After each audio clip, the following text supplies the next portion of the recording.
हाँ जी मेरे प्यारे बच्चों, अस्सलामु अलैकुम व रहमतुल्लाहि व बरकातुहू। जेटी एकेडमी में आप तमाम बच्चों का खैर मकदम है। मेरे प्यारे बच्चों, इससे पहले वीडियो में जो आपके 12 क्लास उर्दू यानी बोर्ड के इम्तिहान में जो 2 नंबर के सवाल किए जाते हैं, मैंने इससे पहले आप तमाम बच्चों को बता चुका हूं।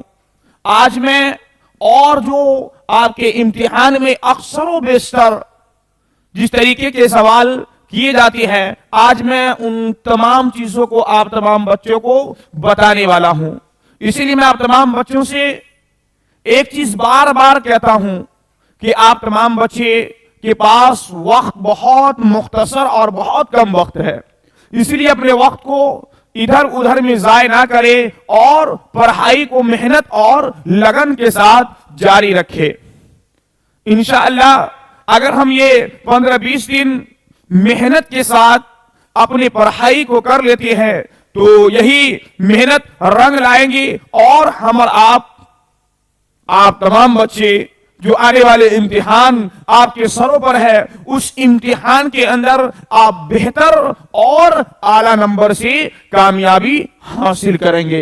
तो ठीक है, आप तमाम बच्चे मेहनत से अपनी पढ़ाई को जारी रखिए। हम आप तमाम बच्चों को आगे वक्त को जाया किए बगैर आपका जो क्लास है उसे स्टार्ट करते हैं। तो मैंने बताया ये VVI क्वेश्चन जो अक्सर आपके इम्तिहान में पूछे जाते हैं, आज मैं उन तमाम क्वेश्चन को बताने वाला हूं सब्जेक्टिव। ठीक है, आइए मैं क्लास को शुरू करते हैं।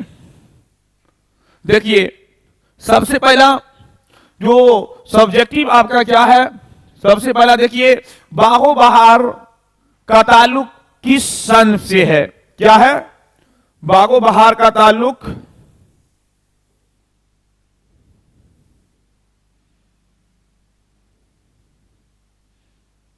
क्या है? बागो बहार का ताल्लुक किस सन से है?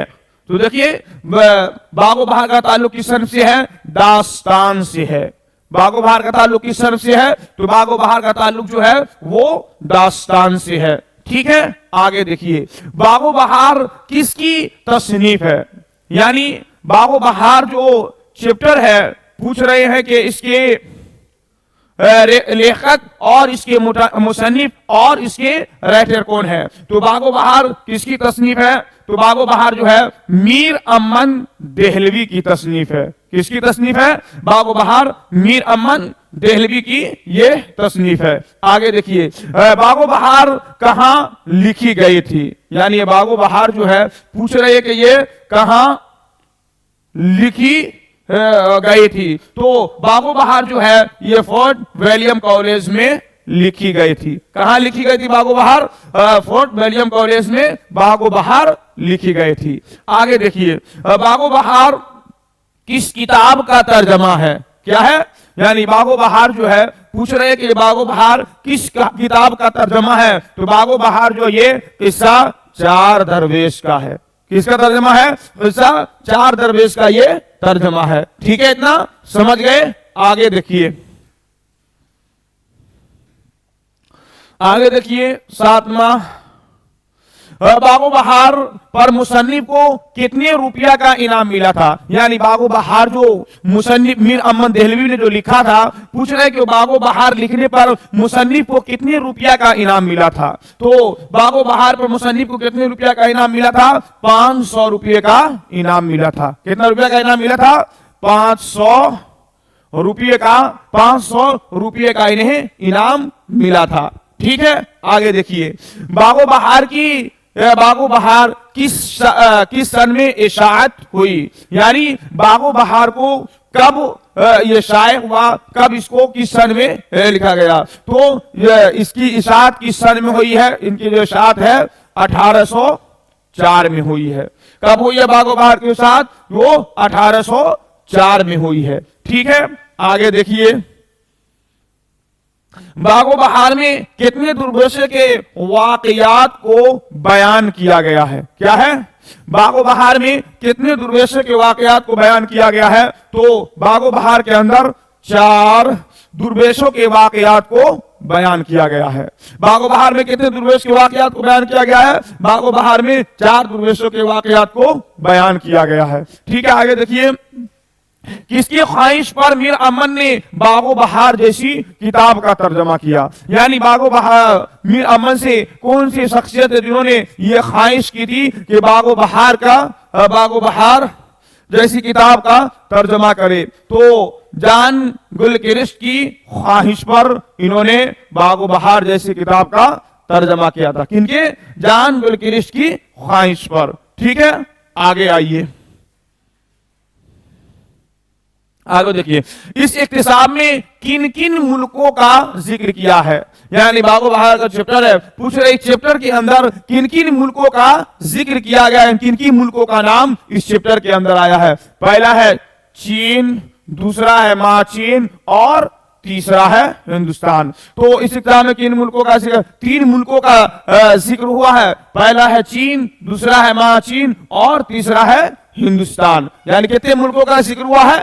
3 मुल्कों का जिक्र हुआ है, चीन, महाचीन और हिंदुस्तान। ठीक है, आगे देखिए, शहजादे के वालिद और मलिक सादिक के दरमियान क्या रिश्ता था? क्या है? शहजादे के वालिद और मलिक सादिक के दरमियान क्या रिश्ता था? तो इन दोनों के दरमियान जो था दोस्ती का रिश्ता था। क्या रिश्ता था इन दोनों के दरमियान? इन दोनों के दरमियान जो था दोस्ती का रिश्ता था। ठीक है, आगे आइए, शहजादा फकीर को कितनी अशरफिया देता है? यानी शहजादा जो है वो फकीर है एक हिंदुस्तान का, उसको कितनी अशरफिया देता है? तो शहजादा 1 अशरफिया देता है फकीर को। कितने अशरफिया देता है शहजादे फकीर को? 1 अशरफिया फकीर को देता है। आगे देखिए, अंधे फकीर का ताल्लुक किस मुल्क से था? यानी इस चैप्टर के अंदर एक अंधे फकीर का तज़किरा आया है। पूछ रहा है कि उस अंधे फकीर का ताल्लुक किस मुल्क से था? तो अंधे फकीर का ताल्लुक जो है वो हिंदुस्तान से था। कहां से था अंधे फकीर का ताल्लुक? अंधे फकीर का ताल्लुक हिंदुस्तान से था। ठीक है, आगे आइए, मलिक सादिक ने शहजादे को किस बात की ताकीद की थी? यानी ये जो मलिक सादिक थे जिनों का बादशाह, वो शहजादे को किस बात की तलकीन की, यानी कौन से बात कहा था? देखिए, मलिक सादिक ने शहजादे को किस बात की ताकीद की थी? तो मलिक सादिक ने शहजादे को इस बात की ताकीद की थी कि मेरे काम को निहायत होशियारी और अमानतदारी से करे। यानी क्योंकि इसको गुलबदन की तलाश, एक लड़की को तलाश करने के लिए दिया था जो निहायत खूबसूरत थी, बहुत ज्यादा खूबसूरत थी। उनको ताकीद की थी बार बार कि इस लड़की को देखकर कहीं तुम्हारा दिल इसकी तरफ माइल ना हो जाए। और चूंकि तो अभी वो नौखेज लड़का है, इसलिए तुझे बार बार ताकीद करता हूं कि जज्बात में आकर कोई खयानत ना करना, वरना तू आफत में पड़ जाएगा और तुझे मेरी मदद के बजाय बहुत सी परेशानी उठानी पड़ेगी। ठीक है, समझ गए इतना? आगे आइए, फकीर ने अशरफी लेकर शहजादे से क्या कहा? यानी फकीर जो है वो शहजादे से अशरफिया ले लिया और फिर अशरफी लेकर फकीर ने शहजादे से क्या कहा? तो फकीर ने अशरफी लेकर शहजादे से कहा कि ए दाता खुदा तेरे भला करे, तू शायद मुसाफिर है, इस मुल्क का बाशिंदा नहीं है। किसी ने मुझे एक कौड़ी या एक लुकमा भी नहीं दिया। इसी तरह फकीर ने शहजादों को बहुत सी दुआएं दी। यानी जब शहजादे ने फकीर को जो एक अशरफिया दिया, तो शहजादे से फकीर कह रहा है, बहुत सारे उन्हें दुआ दी और कहा कि शायद तू इस मुल्क का नहीं है, क्योंकि इस मुल्क का आदमी हमें एक वक्त का खाना नहीं देता, एक अशरफिया किस तरह दे देगा? तू शायद इस मुल्क का नहीं है। ये अशरफी देने के बाद शहजादे को फकीर ने बहुत ज्यादा दुआएं दी। ठीक है, समझ गए इतना? आगे आइए,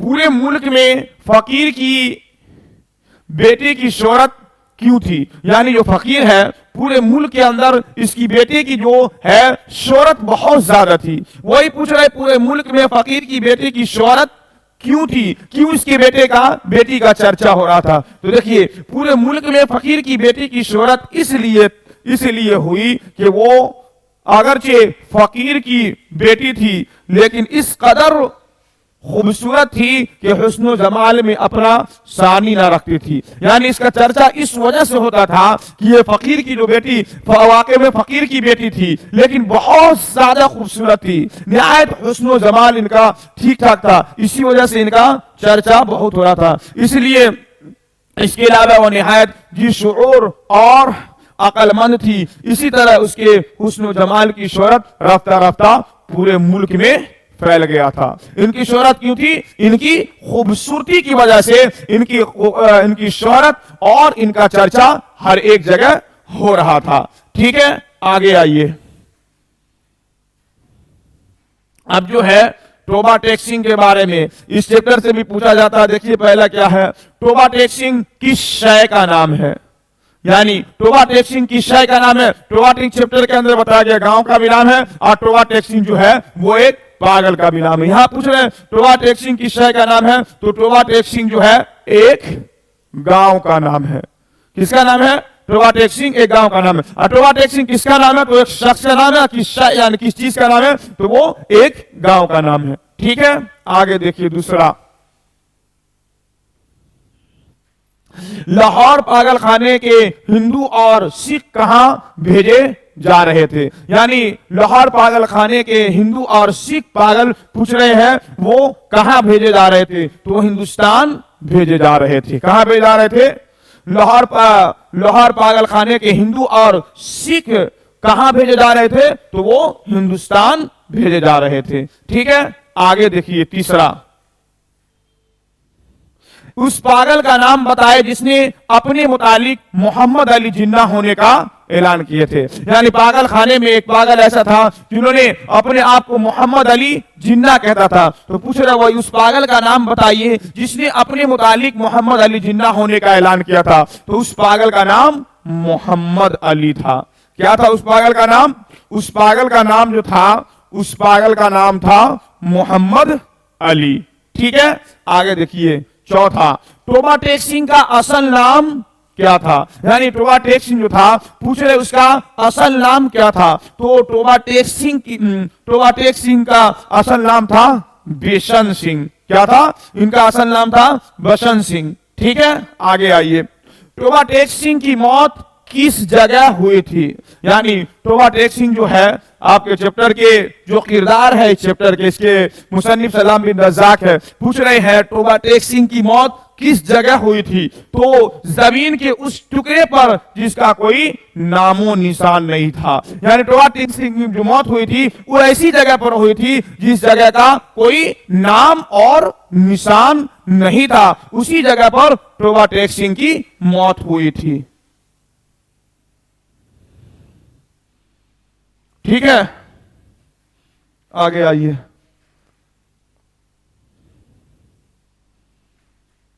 आगे देखिए, टोबा टेक्सिंग किस शय का नाम है? तो हो गया है। देखिए सिद्दीक मुकर्रम कौन था?